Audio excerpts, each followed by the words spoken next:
Back at the diet swap, and Dr. Christian Jessen has just shocked super skinny Gillian into rethinking her relationship with food. I want to be there for my kids grown up, so it's got to change. And now he has a supersize shock in store for our supersizer, Philippa. Meet Lisa from Clacton. She weighs over 26 stone and is morbidly obese.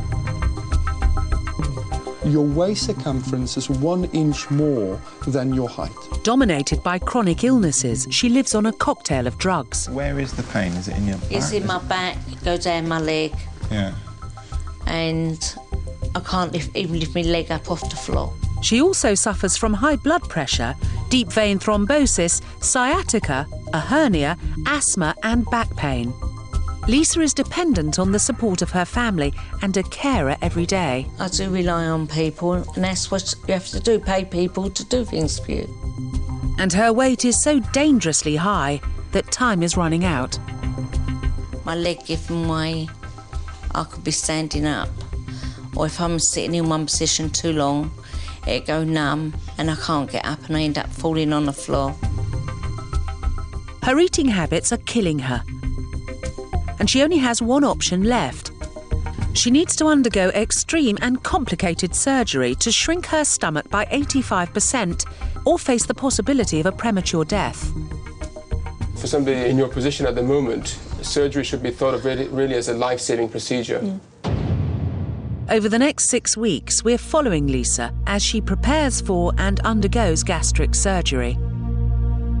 Dr. Jessen hopes that by meeting Lisa, Philippa will finally face up to her own true size and the dire consequences of her deadly diet.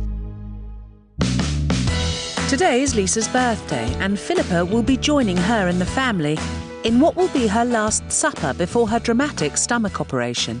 Happy birthday. Thank you. Pleased to meet you. I'm really pleased to meet you. Yeah. Are you all right? Can I ask you how old you are? I'm 45 today. 45. I'm 48. I sit and I used to sit and binge eat. If nobody's about, you're thinking, oh, well, no one's watching me, eat.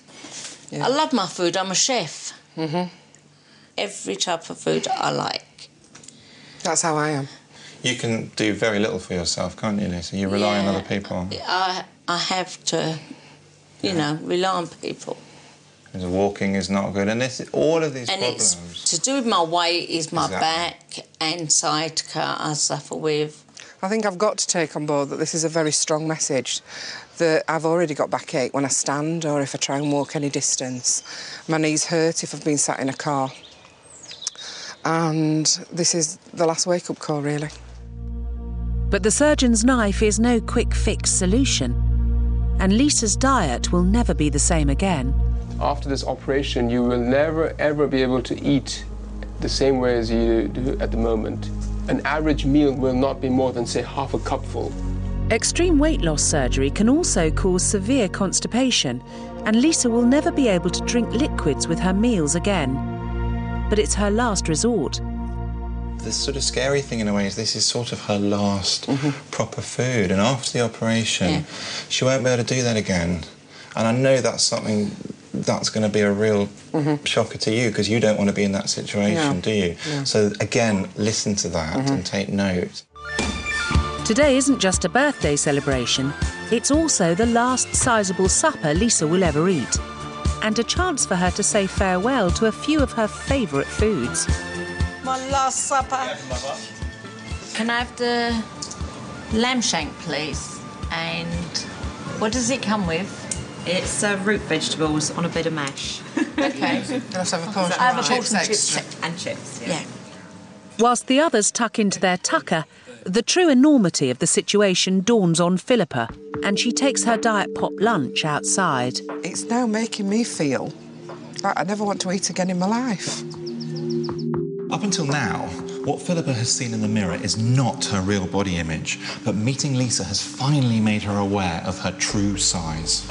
I think what it's given me is an image that I can keep in my head. If I can keep an image of Lisa and how I saw Lisa today, that has given me something that I can take away and use very, very positively. So So, Philippa, how was meeting Lisa? It's made me even more positive about the way that I've chosen to tackle this, because I want to fix the reason that I overeat.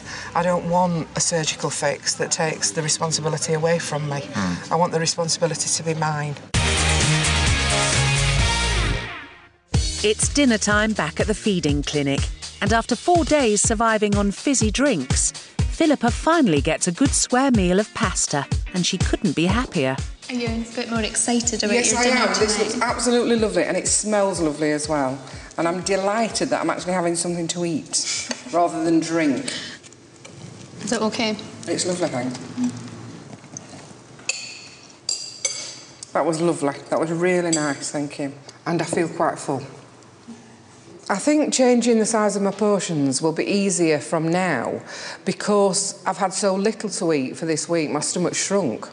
I think I've totally reprogrammed the way I think and feel about food, and I actually feel that my eating habits have already changed, even though it's such a short space of time. I think I've learnt in this week that I've got to split food down into smaller meals, much smaller meals than I have been.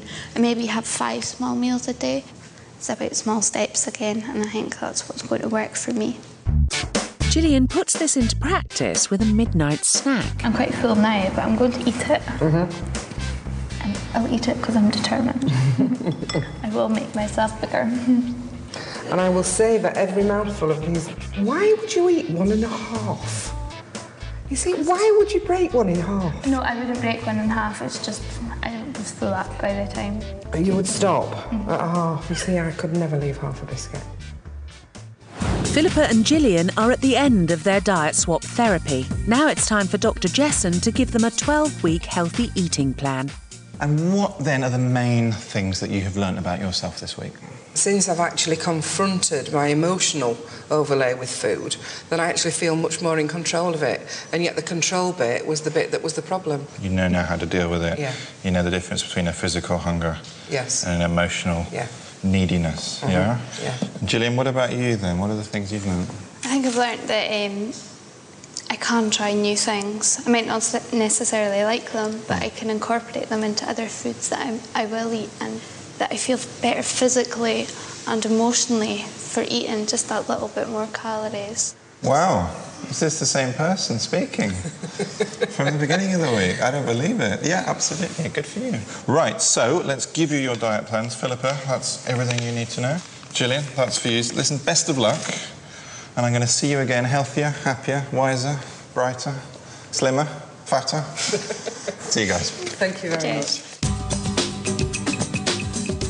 I really, really hope that the next 3 months are going to be a positive experience for Gillian.